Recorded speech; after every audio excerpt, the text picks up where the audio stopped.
Good morning. We're here in Oliver and I'm doing a risky biscuits thing. I started tarping the load at the front, we'll get to see. But I've decided not to tarp this load because the forklift driver stopped me. He's like, well, you don't have to actually tarp this load. I'm like, I don't have to tarp this load? It's concrete. It's concrete mix and I don't know what this is. Post haste, so it's post mix. If that gets wet, it's a bad day for everyone if that gets wet. He goes, forecast doesn't have any rain in it and it's all double bagged. I'm like, yeah, it's going the wrong way though. And it's like, you don't need to tarp it. So I started tarping the front. I left the tarp on it, but I'm gonna leave the back like this. I'm gonna look at the forecast again tonight. Make sure there's no rain tonight. And if there's no rain tonight, I'll leave it this way.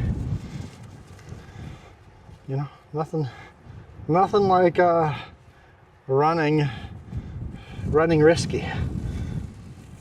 So yeah, we got concrete mix on the bottom here. We got like posts, cement posts, tubes up there. We've got concrete blocks over here. Different types of concrete blocks. I think those are for posts as well, like for decking and stuff. And yeah, so I started tarping the front. I'm like, okay, if don't need a tarp, we'll just leave it that way. But we get to climb up that mountain right there. Let's do a whole bunch of switchbacks. This is always a fun one.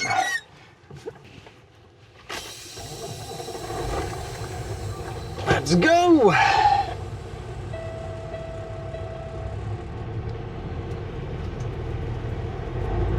I am testing out a new dash cam. We'll see how it goes. I'll do a full review of that dash cam maybe next video. Literally starting to record with it here right now. So the Vifo dash cam. We'll see how I feel about it.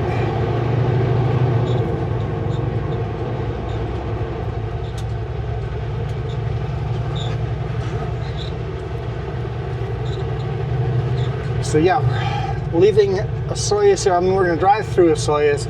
It's a beautiful down to drive through, and then climb up the side of the mountain.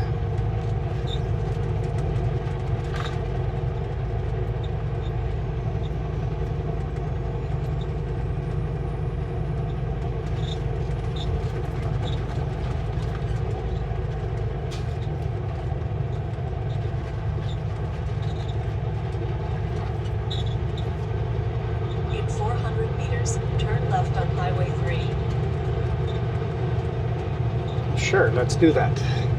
There's a little back road here. There's an Esso car lock down this road.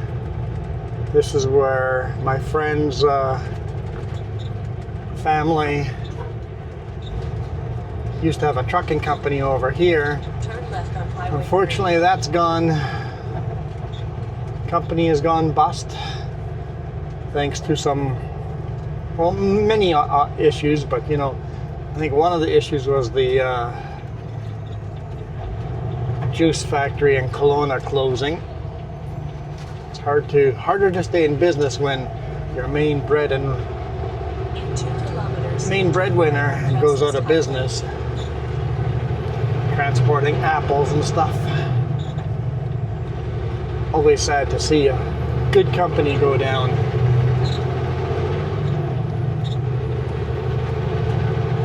Now, Osoyoos is a beautiful town. Almost want to say between two lakes, but really it's just the same lake. It's kind of wedged into the lake. And there's a little 2 kilometers, turn right bump into the lake, and the town is built right along the lake. Beautiful, beautiful lake. Such warm temperatures. It'd be hard to press to find a warmer lake than this in Canada.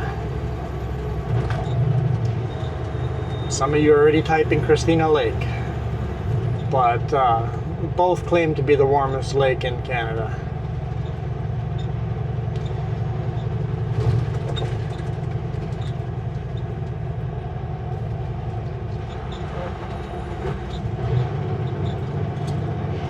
his intersection.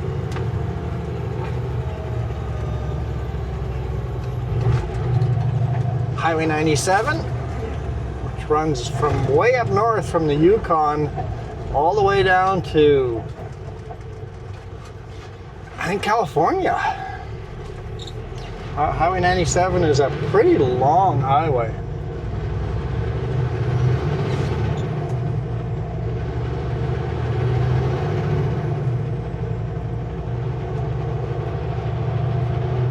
Actually ends in the town of Weed, California, I believe.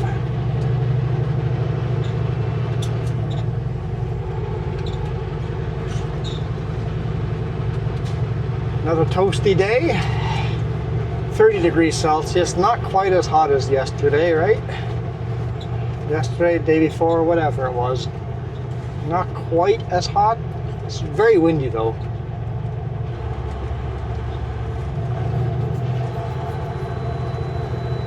So yeah, we picked this load up, the concrete blocks. Ooh, let's not run that over.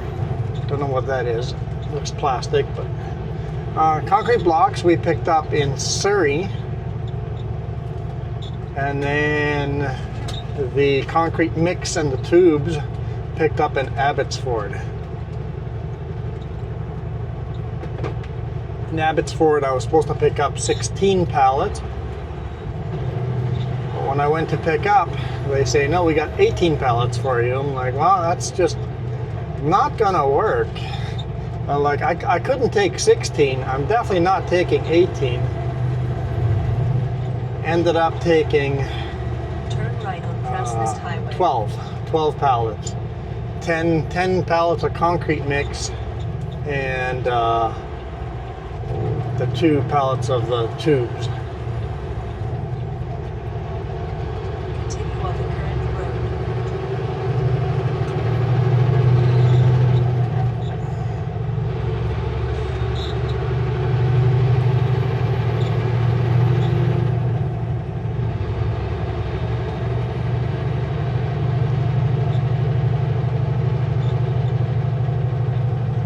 That set of trailers that just drove by, I think that's the set of trailers I'm getting.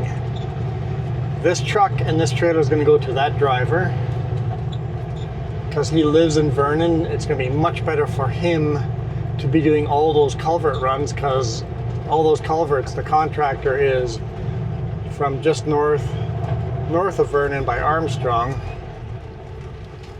So it makes a lot of sense for him to be doing the flatbed and this truck. This truck was never spec'd out to be pulling Super Bs. This truck is spec'd to haul a single trailer.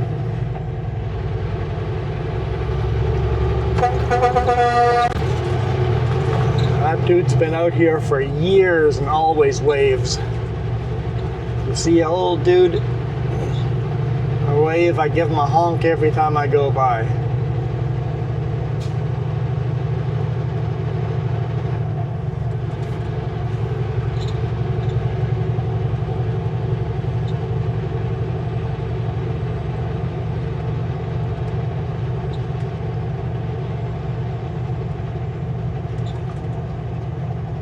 What was I talking about? Oh yeah, picked up all the concrete blocks in Surrey, Basalite, and then drove to Abbotsford. Yeah, and I ended up leaving a whole bunch. And as I was scaling myself, I actually had loaded 13. I scaled myself, and I'm like, I knew reading the gauges, I'm like, I know that's over, but maybe I'm wrong. And the yard is a little bit of funny angle. I'm like, maybe I'm wrong. Maybe that is legal. So I went and scaled myself, and I'm like, nope, not a chance in the world. I'm definitely not legal. It's like, okay, trust my instincts. If I'm reading the gauge right, let's just read the right gauge right. So took that pallet off, and at the same time I was taking the pallet off, the boss sends me a text message. Let me know if you have any spare room left on the trailer. So I called him back. I'm like, do you want to know if I have spare room? I'm leaving load behind. There's still 6 pallets over here that I'm leaving behind and not taking. There is no room. I am maxed out on legal weight for a tri-axle trailer. So the answer is no. I cannot take any other partial loads from anyone else. You're gonna have to send somebody else here to finish loading this order, plus whatever else you want to load me. You need another truck. Goes, darn. Okay, thanks. And then off he went to the next thing.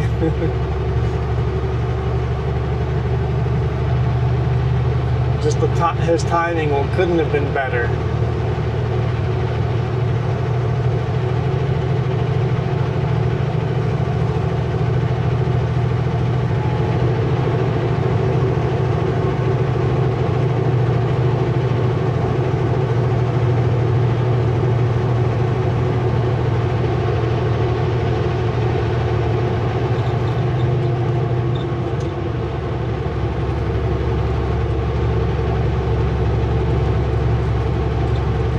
Start our climb.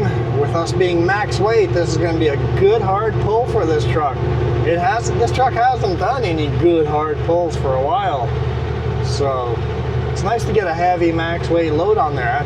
This trailer is this is the heaviest this trailer has ever been loaded before.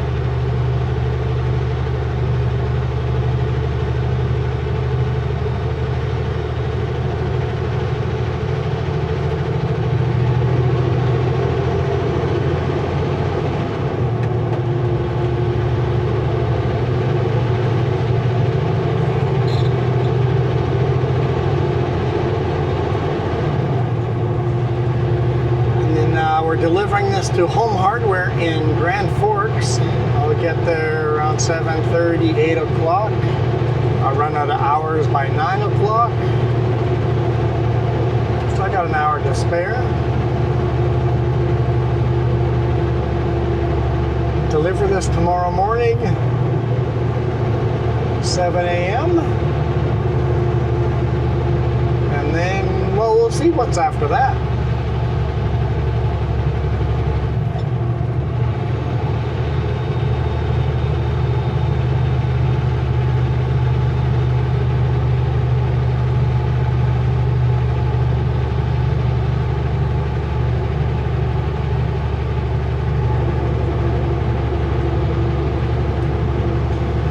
Doing 40 kilometers an hour. We're going to put our four-way flashers on and just leave them on. I know that the video never does it justice, but this is a fairly steep climb. It's a 8% grade.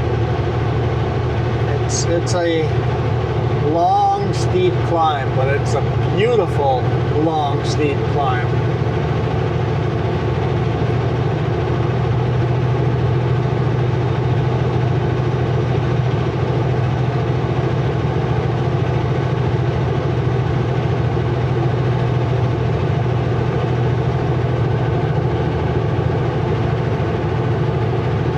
Living over here is just such a beautiful place to live.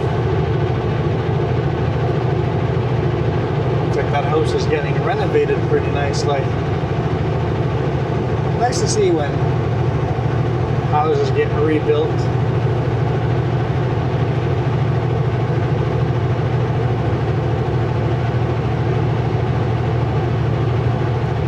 Yeah, so I was talking about this in the last video, how dry and how hot it is over here. You see everything starting to go gold. That lush green is gone over here in the Okanagan Valley, unless it's the orchard that are irrigated.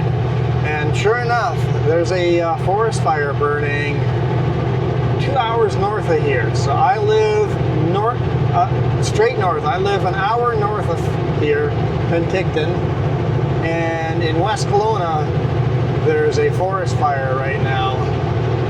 So that's 2 hours north of here right now. We've got a forest fire burning, and just took a picture of the flight tracker, and there's got to be like 9 helicopters flying around fighting that fire. It's nice to see that they hit fires early with all the resources they have.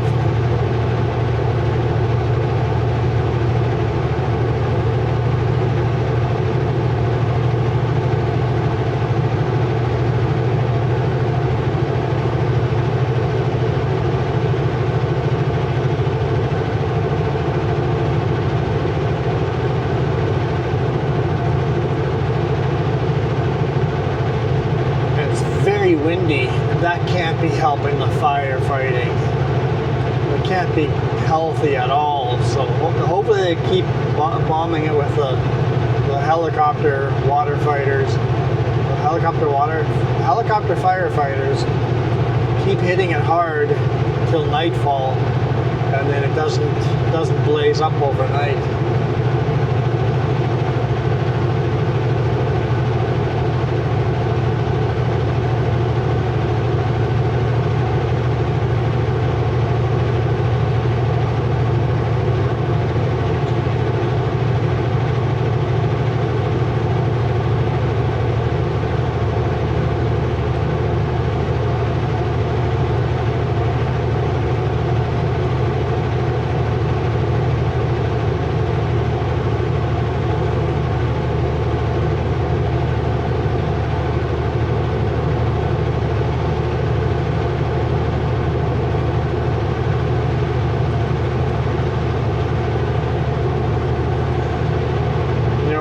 Temperatures this hot, I saw a couple people in the water, but it's tempting to jump in that water. That would be a fun lake to be going for a swim right now. I'm guessing the actual water temperature is still extremely cold. Don't really want to go swimming in that.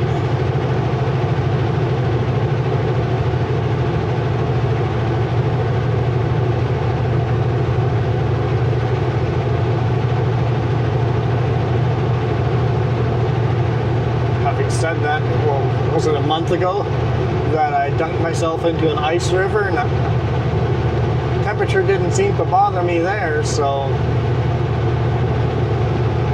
maybe the lake would be fine.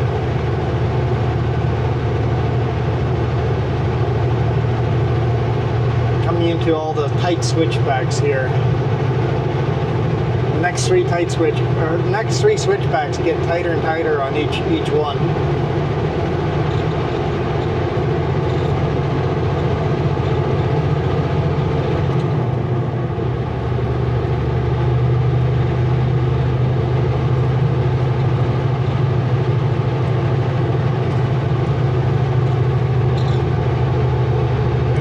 In the Osoyoos area, take the detour and drive up here and enjoy the beautiful viewpoint. Also, if you're ever in this area and you have the time, go to top of Mount Cobo. Got videos of Mount Cobo. Just search Juan Rempel Mount Cobo, and you'll see the video of us driving to the top of that. Okay. Let's go to manual.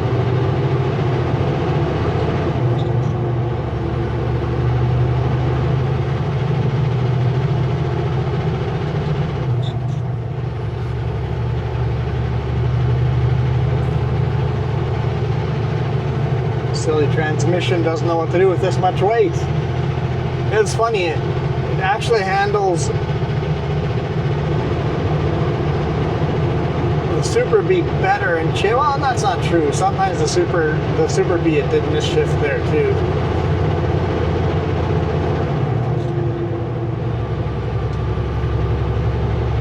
Hey, look, there's a Sutco chip truck driving up there. That's cool. Sometimes just the right weight makes the computer miss shifts. It's usually when I've been running light, and then all of a sudden you switch to a really heavy load, the computer's still shifting as if I'm running light. It's slow to adapt to weight. I think if Kenworth made any kind of difference to the automated, I guess not really Kenworth, but if they made any differences there is make the computers a little smarter, put in some kind of accelerometer, and a sensor that can sense how grade we are climbing, and a sensor that can sense how heavy of a load we're pulling. Going, hey, airbags are maxed out, we're climbing at this angle, I should shift accordingly.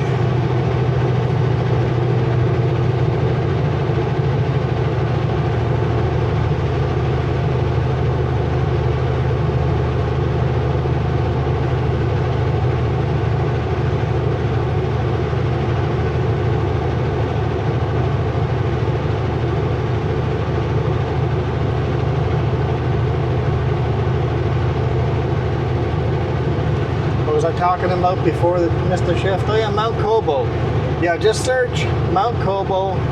It's spelled MT, well, Mount, MT, K-O-B-A-U.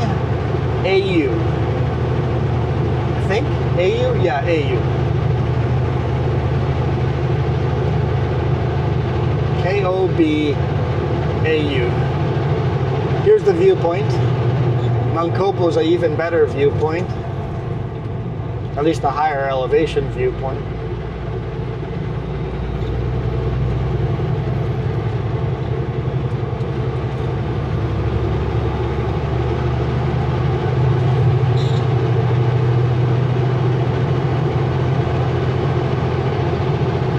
And then we leave the beautiful Okanagan Valley behind us. We got more switchbacks, but the beautiful viewpoints are now all behind us. Climb up the rest of Anarchist Pass, and then down to Rock Creek, Midway,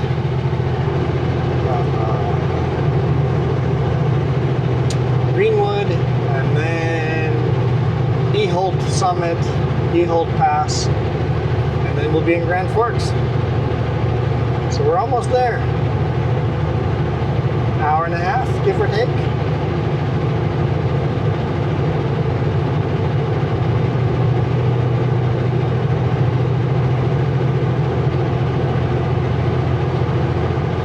Close enough I could pass them, but I know around this corner, the passing lane ends, so I'm not even going to pretend to pass or want to pass him.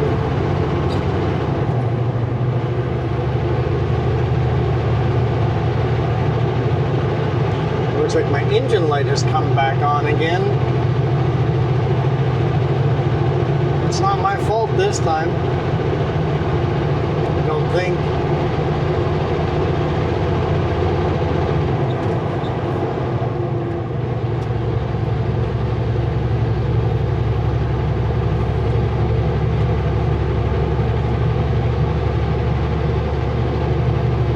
Pickup behind us knows this hill well as well, just stayed behind us.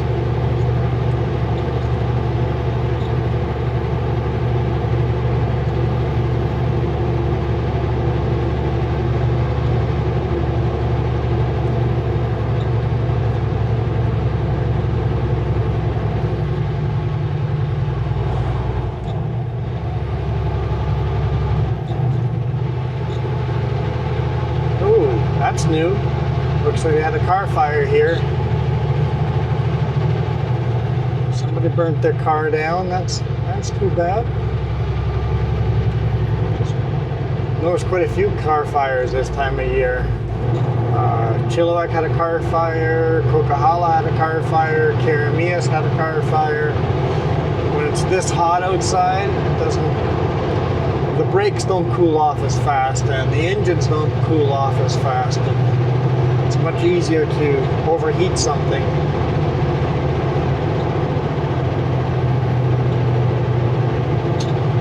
Overheat your engine or transmission or brakes are, I think, the most common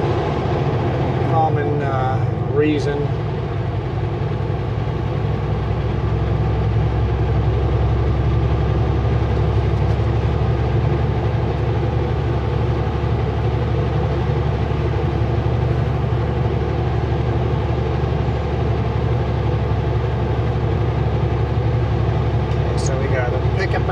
Behind us. I won't pass this Sutco chip truck until I've let these guys behind us pass, just as a courtesy thing.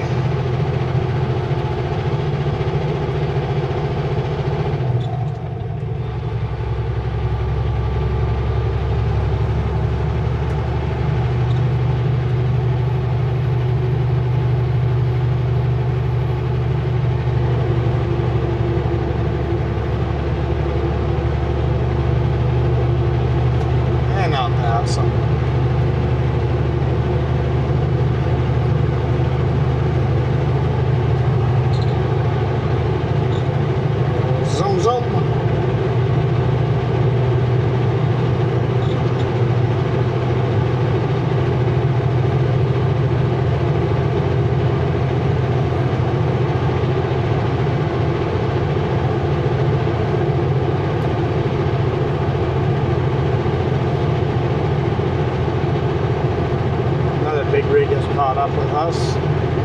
Just a 5-axle. Looks like he's a Doritos truck, so super light.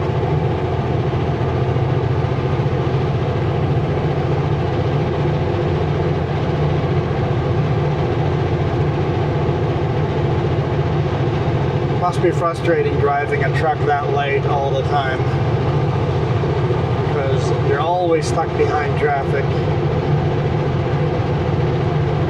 Oh, not Doritos, it's McDonald's, okay. Probably still light though.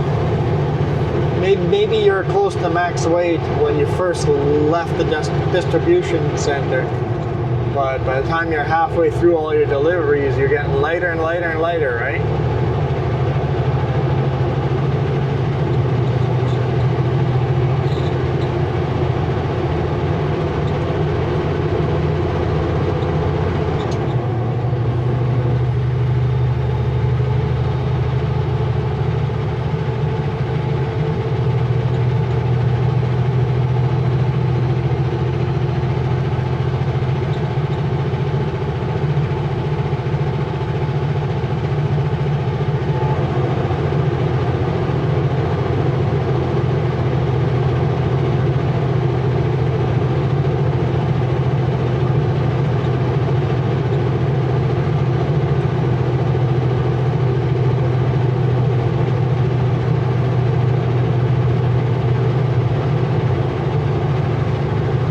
Say we're almost to the top, but we got a little way to go yet.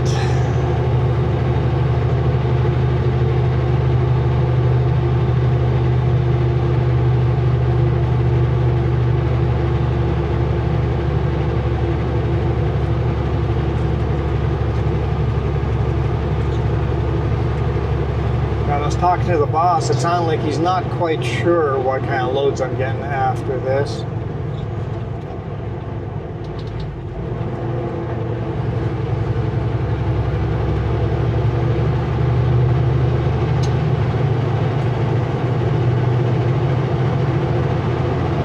Some potential loads lined up. Sounds like there's some more culvert loads.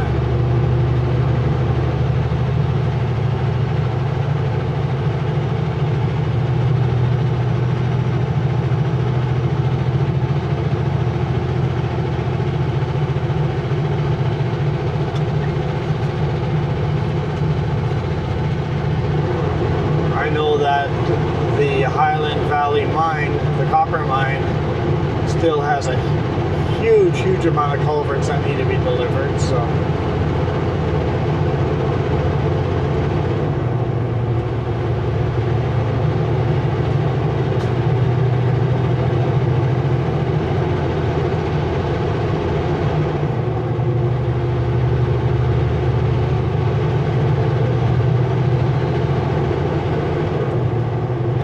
Flatter here.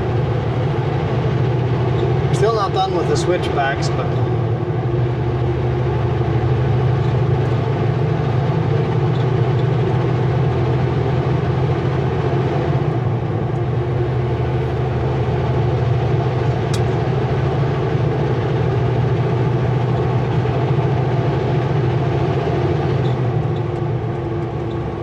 top. No, it's not even at the top, but after these switchbacks, there's a rest area up here.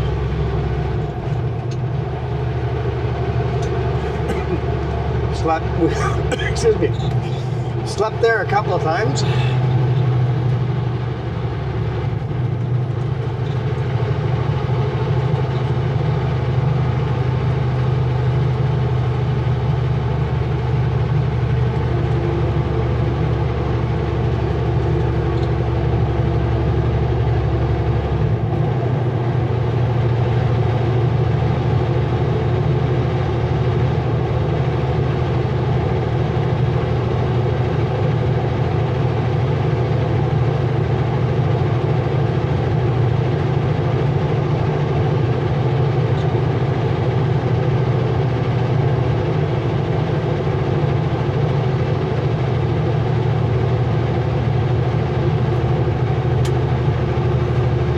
Again, I'll put my 4-way flashers on again.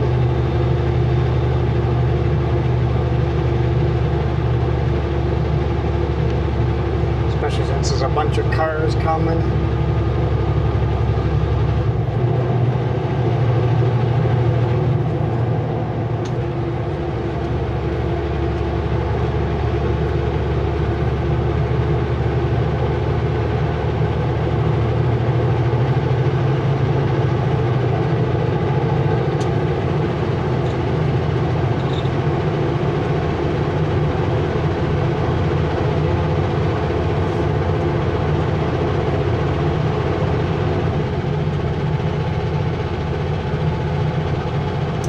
Does sound like they're putting the finishing touches on my new truck.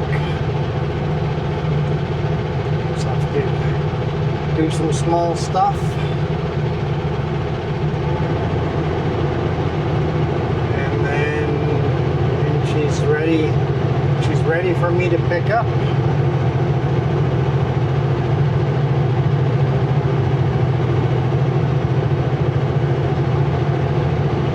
See, it's probably going to be another 2 or 3 weeks, but we'll see.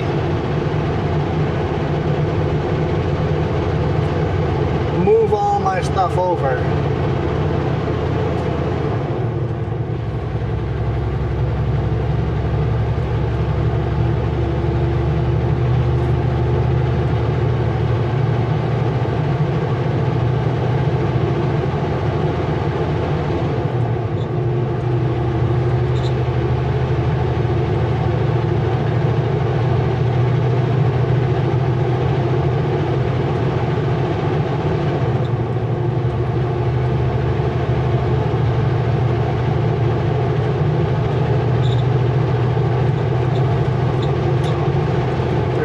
Area and the brake check coming down the mountain.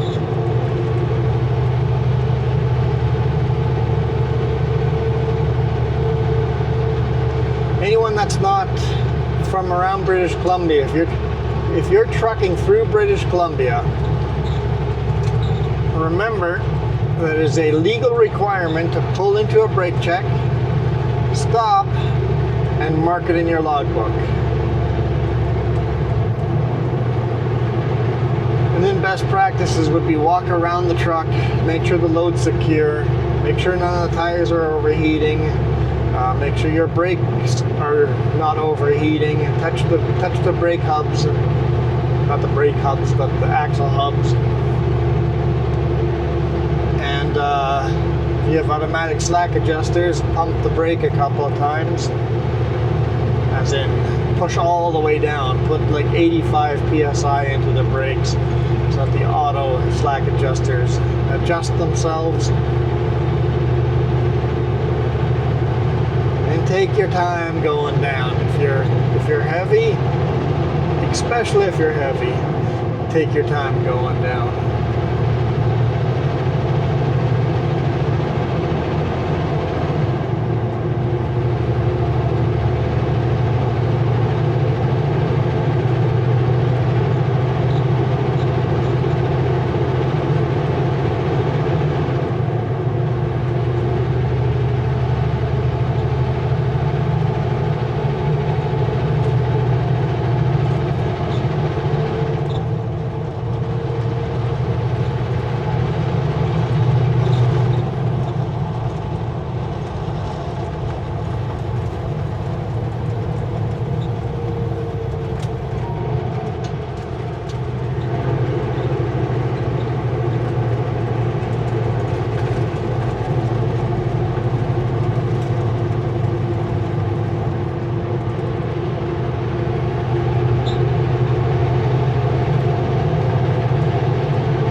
No, we're not done climbing yet. I know it's a little flatter here, but we're not done climbing.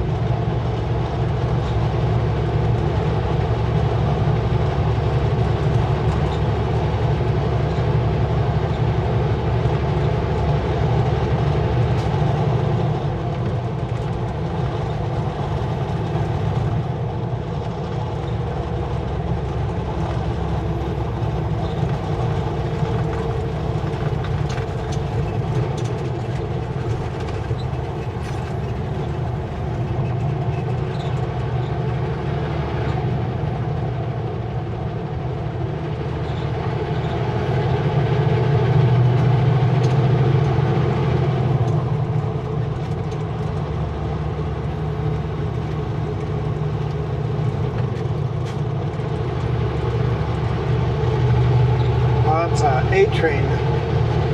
Don't see those very often.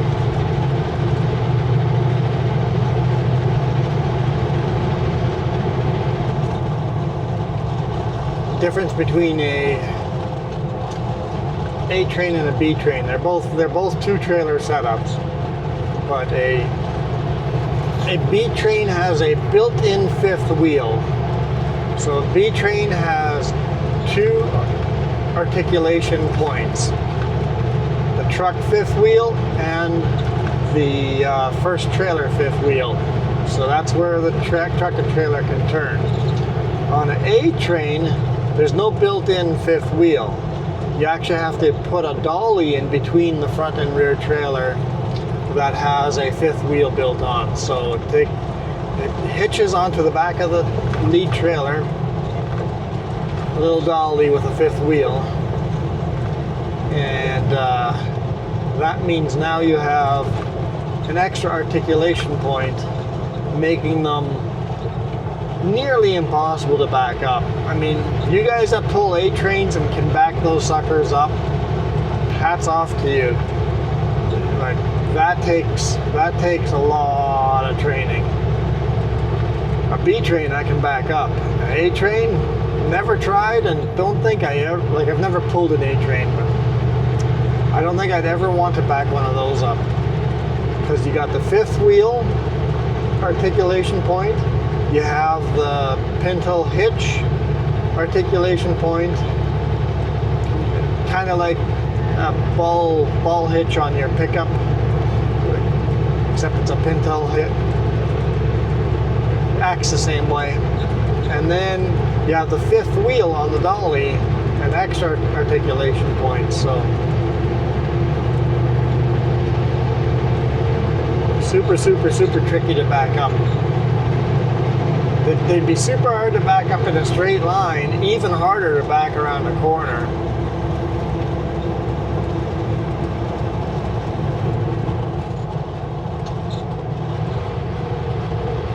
I've seen some YouTube videos.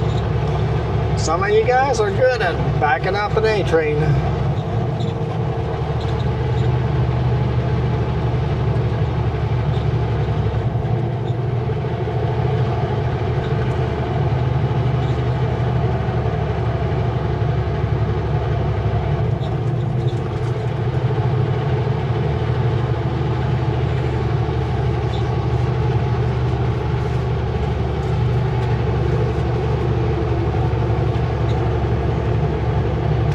I look at the old alignment over here when I climbed this last section of Anarchist, and I always thought that you see the old trail, this flat area, like that must have been the old Dewdney Trail, but no, that is a railroad bed. And that farmer there had a train track going right through his farmyard. This railroad would have gone down into the US before it came back into Canada, and I think that's probably one of the reasons it got discontinued. When the borders got set in concrete, it's a little harder to keep rails open like that cross the border.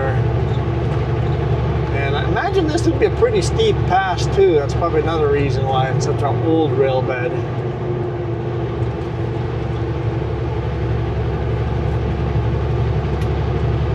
This is the last push to the top of Anarchist. Anarchist Summit is just coming up around the corner here.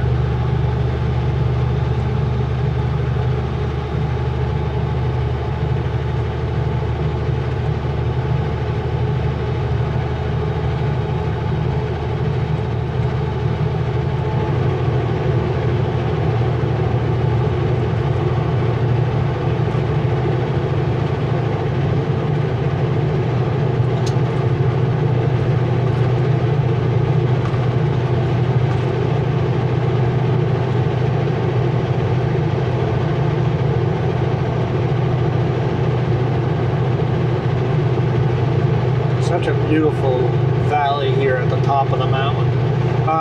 Temperature wise, it was 30 degrees Celsius at the bottom in Osoyoos. It is 22 degrees Celsius up here. At bet you if you went up Mount Kobo, it would be less than 20 degrees Celsius. So if you're visiting Osoyoos and just want a little relief from heat, do that drive up to Mount Kobo. Highly, highly recommend. As long as you're not afraid of a little bit of a rough road. Because the drive, if you're new to driving on rough road, it's going to take you at least an hour to drive to the top. It only took us half an hour. I've taken less. I've done it in 15 minutes. Nah, not 15, it was 20 minutes. I've done it in 20 minutes, but I had a flat tire by the time I got to the top because I was drifting the corners. A lot of fun, but there's sharp rocks, so you don't really want to do that. So I was driving between 30 and 50 kilometers an hour, and it took me half an hour. And people say it takes them an hour to go up to Mount Kobo, and it's fair enough. Fair enough, especially if you're in an RV or not used to driving dirt road, washed out dirt road. It's not deep washouts, but you just got to pick your path. Very rocky road. Anyway, highly recommend that. We've made Anarchist Summit and we're now headed down the other side. And let's make sure we grab gears right away because this first corner is a doozy. Especially in the winter. Ooh, it can be slippery around here. Anyway, I hope you guys enjoyed that full anarchist climb. Call it a day here. Catch you guys on the next one. I am out of here. You guys, hang on. Thank you to those of you that bought me a tea and cookies. Me and Just tea and cookies. Thank you. If you guys went to that link down below and went to Ko-fi and bought us directly transfer to our bank account through Ko-fi, thank you guys so much. And members and the super chats and the comments and just watching to the end over here. Remember, give me the awooga and the toot toot in the comments if you made it all the way to the end. I am out of here. This time for real. You guys absolutely rock.